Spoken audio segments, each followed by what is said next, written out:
She's my best friend, and she's the one who like sent me the casting notice and said, "Thank me when you're famous." It's the craziest thing ever that it came true in that weird way, and that's why I bring her everywhere, and she's the best ever. But yeah, I put myself on tape. It's the worst tape you've ever seen in your life. I have no idea how I got the part still. And it's being used to teach future casting directors at NYU. I did. It was so fun. Oh my God, as a huge Disney fan, it was so exciting to finally get to go to D23. Yeah. The rice has to be body temperature, and if it takes too long to serve it, it's no longer body temperature. What happens when a timeless Disney classic gets a modern-day makeover? For Snow White, Disney's first ever animated feature, the journey from beloved fairy tale to live-action remake has been anything but magical.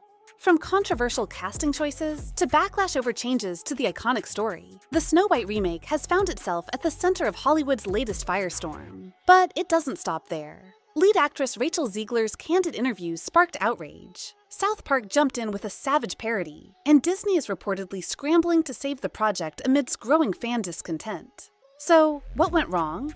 And is this a sign that Disney has lost touch with its own legacy? Stick around because we're diving into the drama, the backlash, and what this controversy means for the future of Disney classics. Imagine the scene. Bright lights, a cheerful backdrop, the usual bubbly entertainment reporter. It was supposed to be another stop on the Disney promotional machine, a carefully orchestrated charm offensive for their upcoming Snow White remake.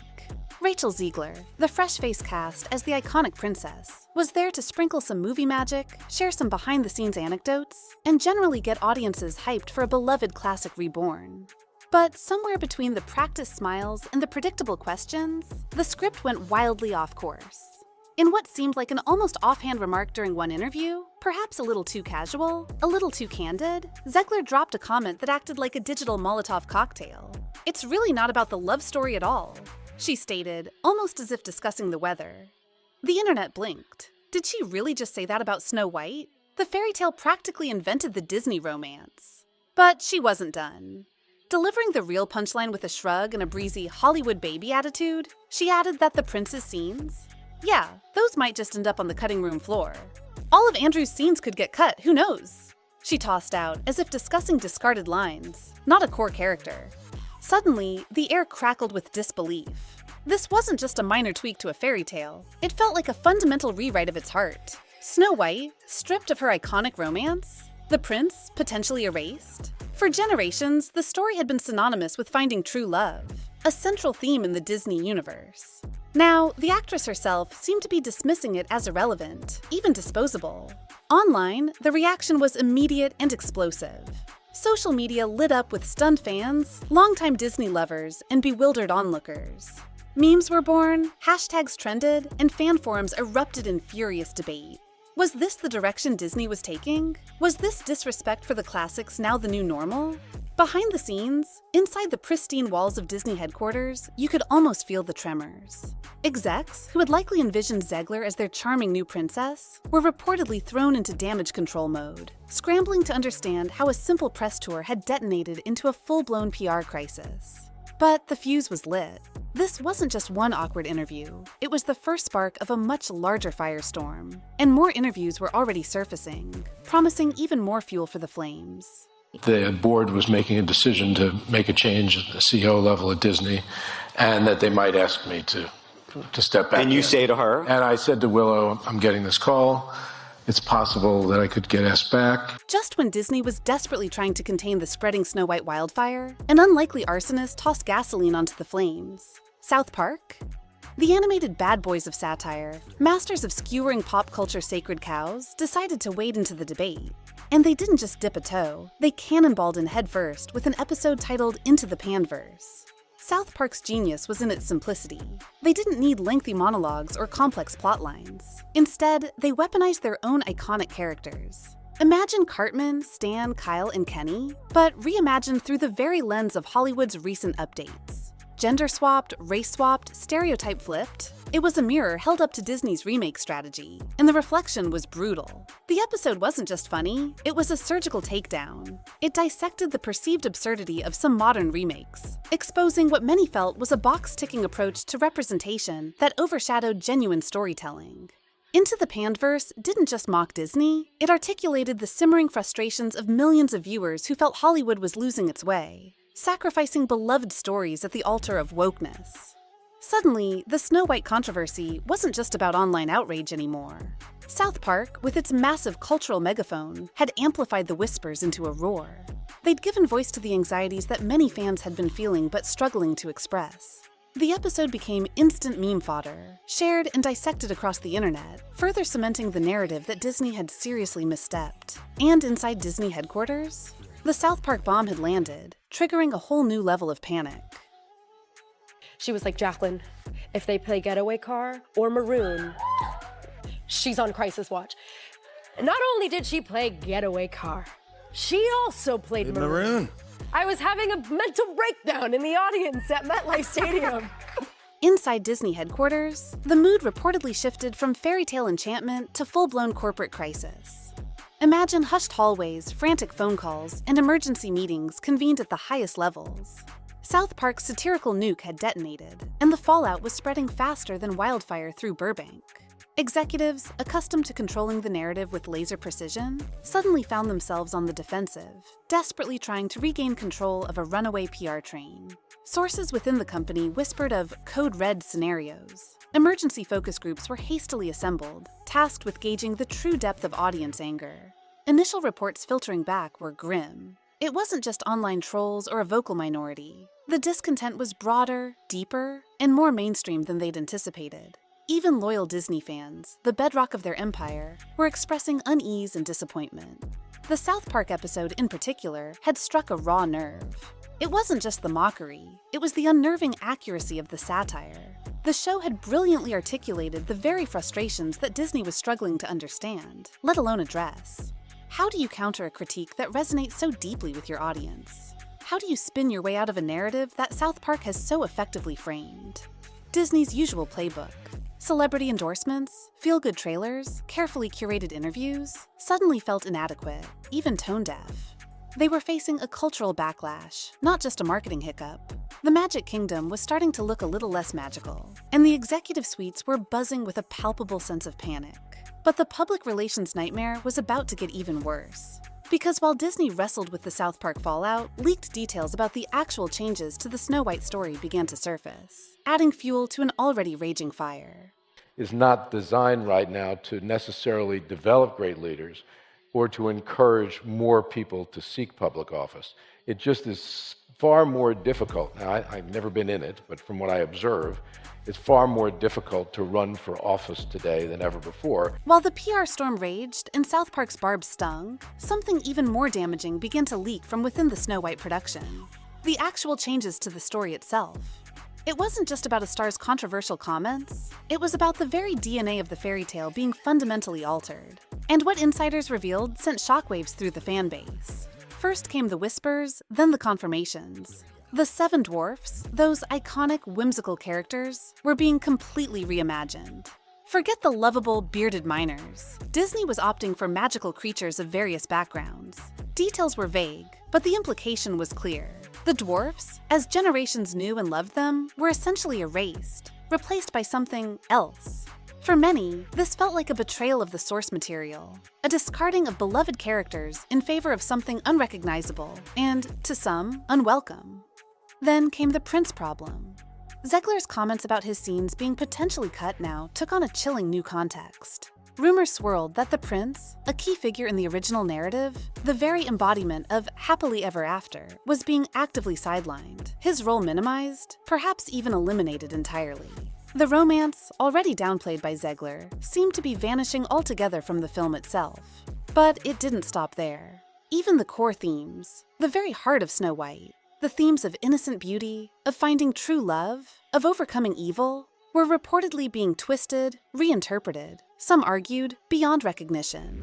These weren't minor updates for a modern audience. These were, in the eyes of many, radical revisions, a wholesale dismantling of a classic.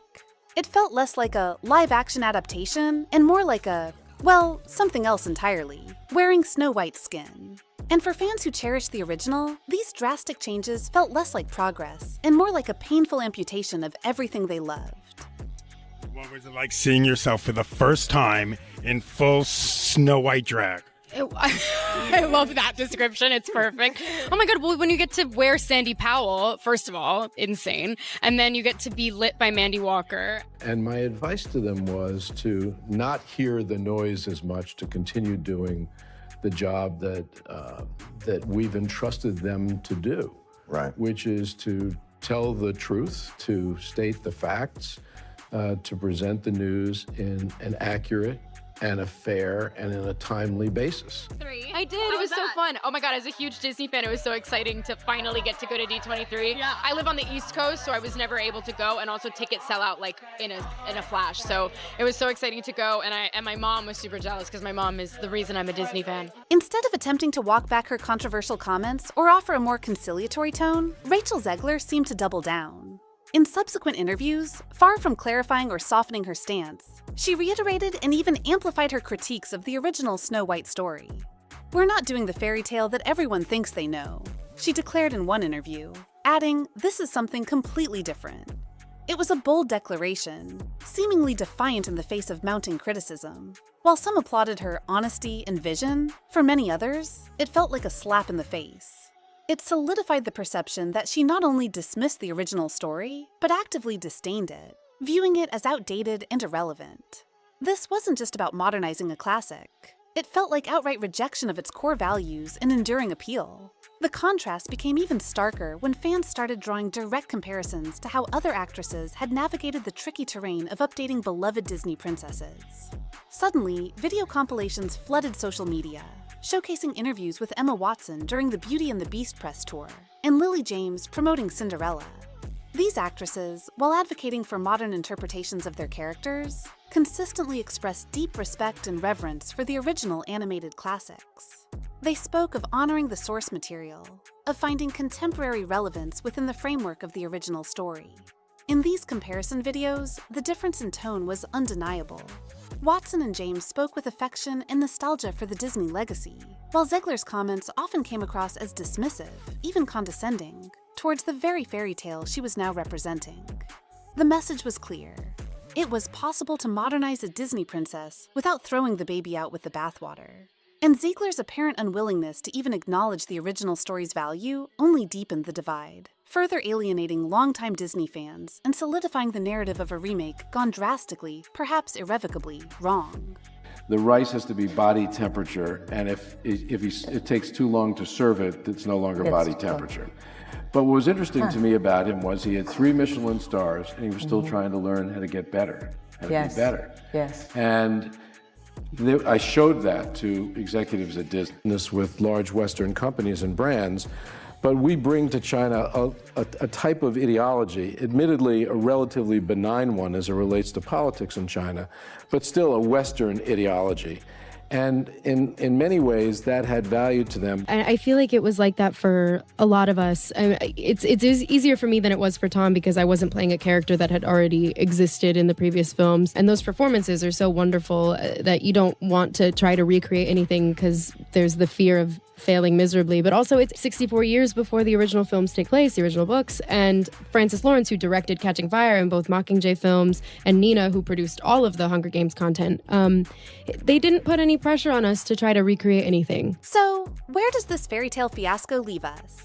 The Snow White controversy has become more than just another celebrity scandal or online outrage cycle. It's morphed into a defining moment, a high-stakes showdown between Hollywood's modernizing ambitions and the enduring power of beloved classics.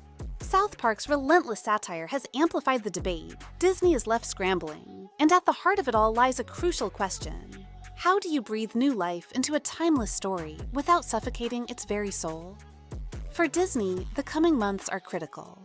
The Snow White remake's release is looming, and all eyes will be on the box office receipts and audience reactions. Will Rachel Zegler's bold new vision resonate with a new generation? Or will this film become a cautionary tale? A billion-dollar example of what happens when you stray too far from the magic that made the original shine. The stakes are enormous, not just for this one movie, but for Disney's entire live-action remake strategy, and perhaps for Hollywood's approach to cherished stories across the board. One thing is crystal clear. The days of simple paint-by-numbers remakes are over. Audiences are demanding more than just a familiar title and updated visuals. They crave respect for the source material, a genuine understanding of what made these stories resonate in the first place. As Hollywood navigates this treacherous tightrope between tradition and innovation, the Snow White saga may just be the wake-up call the entire industry desperately needed. What began as a fairy tale remake has transformed into a pivotal moment, one that could reshape how studios approach our most beloved stories for years to come. The entertainment world is watching, waiting, and holding its breath. But with South Park likely sharpening its satirical knives for another round, and Disney still grappling with the fallout, this real-life Hollywood drama is far from over. It's definitely not heading for a happily ever after anytime soon. Now, we want to hear from you. Are these changes to Snow White going too far? Or is this the fresh take the story needs? Drop your thoughts in the comments below. We're eager to know where you stand in this fairy tale firestorm. And to stay updated on all the twists and turns in this ongoing Hollywood saga, make sure to hit that subscribe button and turn on notifications. This story is far from finished.